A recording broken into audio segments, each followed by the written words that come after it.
learning Quran together. بسم اللہ الحمدللہ والصلاۃ والسلام علی رسول اللہ۔ سورہ النحل آیت 16۔ وعلامات، اور بہت سی علامتیں ہیں، وبالنجم ہم یہتدون، اور تاروں سے بھی وہ ہدایت پاتے ہیں۔ یعنی اللہ تعالیٰ نے تمہارے لیے راستوں کی علامات بنا دی، جیسے وادیاں، درخت اور ہر وہ چیز جو راستے کی طرف رہنمائی کرتی ہو۔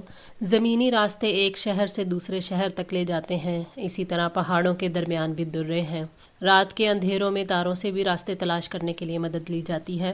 افمن یخلق، تو کیا وہ جو پیدا کرتا ہے، کمن لا یخلق، اس جیسا ہے جو پیدا نہیں کر سکتا۔ افلا تذکرون، تو کیا تم نصیحت حاصل نہیں کرتے۔ اللہ تعالیٰ نے اپنی تخلیق اور اپنے انعامات کا ذکر کرنے کے بعد فرمایا کہ اللہ تعالیٰ تو خالق ہے، رازق ہے، اور اس کے مقابلے میں بت اور دوسری ہستیاں جن کی اللہ تعالیٰ کے سوا پوجا کی جاتی ہے، جنہیں پیدا کیا گیا ہے، جو خود پیدا نہیں کر سکتے اور نہ ہی کسی کو نقصان سے بچانے اور نفع پہنچانے میں مددگار ہو سکتے ہیں، تو کیا یہ دونوں برابر ہو سکتے ہیں؟ تو کیا تم نصیحت حاصل نہیں کرتے کہ تم پہچان سکو کہ وہ ہستی جو تخلیق میں یکتا ہے وہی ہر قسم کی عبادت کی مستحق ہے۔ وَإِن تَعُدُّوا، اور اگر تم گننا چاہو، نعمت اللہ تعالیٰ کی نعمتیں، لا تحصوها، تو انہیں شمار نہیں کر سکتے۔ ان اللہ لغفور الرحیم، یقیناً اللہ تعالیٰ بے حد بخشنے والا، نہایت رحم والا ہے۔ اللہ تعالیٰ کی نعمتوں کا شکر ادا کرنا تو دور کی بات ہے، تم اس کی نعمتوں کو شمار بھی نہیں کر سکتے، کیونکہ اس کی کثیر نعمتیں ایسی ہیں کہ جن کے بارے میں انسان جانتے تک نہیں ہے، اور اسی طرح کتنی ہی تکالیف ہیں جن کو وہ رب دور فرماتا رہتا ہے، جس کو کوئی شمار نہیں کر سکتا۔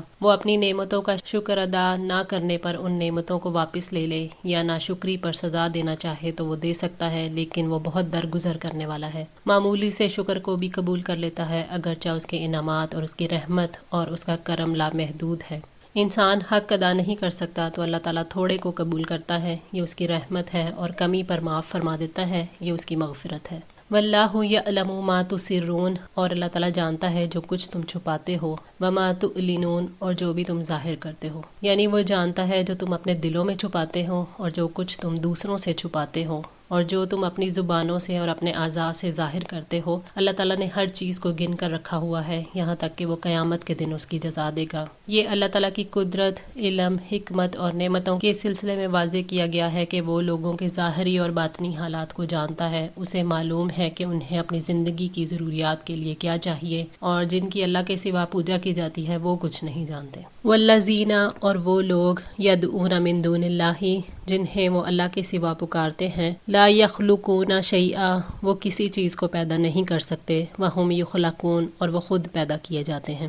یعنی وہ جھوٹے معبود جو ہیں وہ کچھ بھی پیدا نہیں کر سکتے، جبکہ انہیں خود تخلیق کیا گیا ہے، پھر وہ کیسے معبود ہو سکتے ہیں کہ جنہیں خود بنایا جائے، جو اپنے نفع اور نقصان کے مالک نہ ہوں۔ وہ ہستیاں جو خود اپنے وجود کے لیے اللہ تعالیٰ کی محتاج ہوں، وہ کیسے کسی چیز کو پیدا کر سکتی ہیں۔ اموات، مردے ہیں، غیر احیاء، زندہ نہیں ہیں، وما یشعرون، اور وہ نہیں جانتے، ایان یبعثون، کہ وہ کب اٹھائے جائیں گے۔ یعنی جن میں روح نہیں وہ مردہ ہیں، کیونکہ ان میں زندگی نہیں، وہ کیسے سن سکتے ہیں، سمجھ سکتے ہیں یا دیکھ سکتے ہیں؟ کیا تم اللہ تعالیٰ کو چھوڑ کر ان کو معبود بناتے ہو؟ پس مشرکین کی عقل کتنی گمراہ اور کتنی فاسد ہے، انہوں نے ان لوگوں کو جو ہر لحاظ سے ناقص ہیں اللہ کے برابر قرار دے دیا جو ہر لحاظ سے کامل ہے۔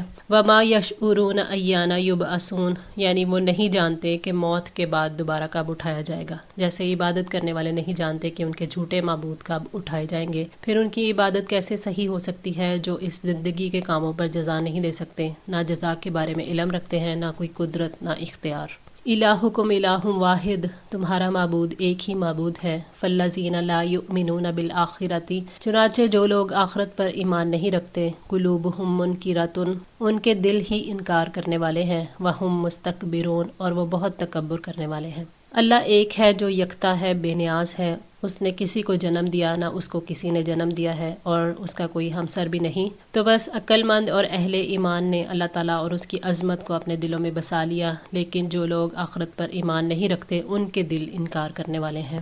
وہ اللہ کی توحید، نبوت، مرنے کے بعد جی اٹھنے اور جزا کا انکار کرتے ہیں، خود کو بڑا سمجھتے ہوئے حق کا انکار کر دیتے ہیں، تکبر کی وجہ سے اللہ تعالیٰ کی عبادت کا انکار کرتے ہیں، اپنے دلوں کے اندھیرے میں ڈوبنے کی وجہ سے کفر کرتے ہیں، اپنے آباء و اجداد کی اندھی پیروی کرنے والے جب عقل سے کام نہیں لیتے تو اللہ تعالیٰ کی توحید کا انکار کر دیتے ہیں۔ اللہ تعالیٰ نے فرمایا سورہ صاد آیت 5 میں اجعل الآلہۃ الہا واحدا ان ھذا لشیء عجاب، کیا اس نے سارے معبودوں کی جگہ ایک معبود بنا لیا، یقیناً یہ بڑی عجیب بات ہے۔ لا جرم، کوئی شک نہیں، ان اللہ یعلم ما یسرون، کہ یقیناً اللہ تعالیٰ جانتا ہے جو وہ چھپاتے ہیں، وما یعلنون، اور جو بھی وہ ظاہر کرتے ہیں، یعنی یہ حق ہے، اس میں کوئی شک نہیں، اللہ تعالیٰ ان کے کھلے چھپے سب اعمال کو جانتا ہے، ان کے حالات سے واقف ہے اور ان کے اعمال کا حساب رکھے ہوئے ہے، وہ انہیں ان کے برے اعمال کی اس دن جزا دے گا جس کو وہ جھٹلاتے ہیں۔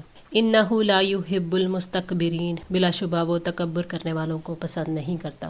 اللہ تعالیٰ نے فرمایا سورہ غافر آیت 60 میں ان الذین یستکبرون عن عبادتی سیدخلون جہنم داخرین، یقیناً جو لوگ میری عبادت سے تکبر کرتے ہیں جلد ہی وہ جہنم میں ذلیل ہو کر داخل ہوں گے۔ سورہ غافر آیت 60۔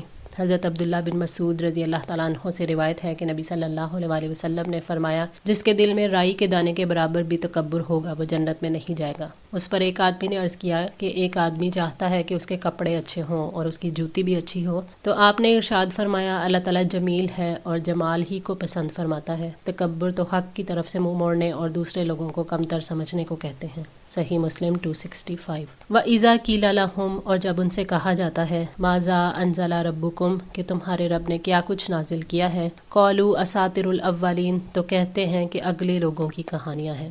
یعنی جب قریش کے کافروں سے کہا جاتا ہے کہ قرآن اور وحی جو اللہ تعالیٰ کی اپنے بندوں پر سب سے بڑی نعمت ہے اس کے بارے میں تمہارا کیا جواب ہے، کیا تم اس نعمت کا اعتراف کرتے ہوئے شکر ادا کرتے ہو یا اس کی ناشکری کرتے ہو، تو ان کا جواب یہ ہوتا ہے کہ اللہ تعالیٰ نے کچھ نہیں اتارا، جو کچھ ہمیں پڑھ کر سنایا جاتا ہے وہ پہلے لوگوں کی کتابیں ہیں، یعنی یہ جھوٹ ہے جسے محمد صلی اللہ علیہ وسلم نے گھڑ لیا ہے، یہ گزرے ہوئے لوگوں کے قصے کہانیاں ہیں جنہیں لوگ نسل در نسل منتقل کرتے چلے آ رہے ہیں، ان میں کچھ قصے سچے ہیں اور کچھ محض جھوٹے ہیں۔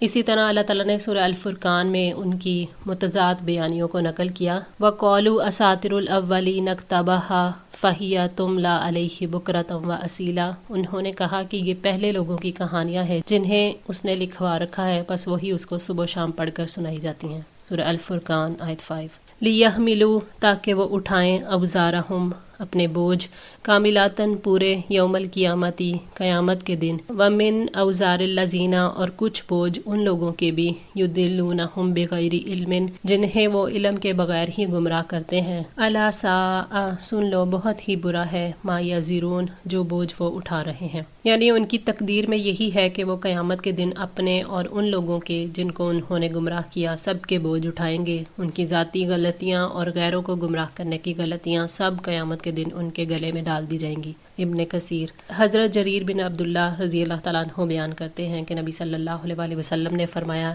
جس نے اسلام میں آ کر نیک بات یعنی کتاب و سنت کی بات کو جاری کیا اس کے لیے اپنے عمل کا بھی ثواب ہے، اور جو لوگ اس کے بعد عمل کریں ان کا بھی ثواب ہے، بغیر اس کے کہ ان لوگوں کا کچھ ثواب گھٹے۔ اور جس نے اسلام میں آ کر بری چال ڈالی یعنی جس نے کتاب و سنت سے روکا، اس کے اوپر اس کے عمل کا بھی بار ہے اور ان لوگوں کا بھی جو اس کے بعد عمل کرے، بغیر اس کے کہ ان لوگوں کا بار کچھ گھٹے۔ صحیح مسلم 2351۔ الا ساء ما یزرون، یعنی کتنا برا ہے وہ بھاری بوجھ جو انہوں نے اپنی پیٹھ پر اٹھا رکھا ہے، خود ان کے اپنے گناہوں کا اور ان لوگوں کے گناہوں کا بوجھ جن کو انہوں نے گمراہ کیا۔ اللہ تعالیٰ نے فرمایا سورہ الاعراف آیت 38-39 میں کہ اللہ تعالیٰ فرمائے گا آگ میں داخل ہو جاؤ جنوں اور انسانوں کے گروہوں کے ساتھ جو تم سے پہلے گزر چکے۔ جب بھی کوئی جماعت داخل ہوگی وہ اپنی ساتھی جماعت پر لعنت کرے گی، یہاں تک کہ جب وہ سب اس میں آ ملیں گے تو ان کی پچھلی اپنے سے پہلی جماعت کے بارے میں کہے گی، اے ہمارے رب یہی لوگ ہیں جنہوں نے ہمیں گمراہ کیا، چنانچہ آپ انہیں آگ کا دوگنا عذاب دیں۔ اللہ تعالیٰ فرمائیں گے کہ ہر ایک کے لیے دوگنا ہے اور لیکن تم نہیں جانتے۔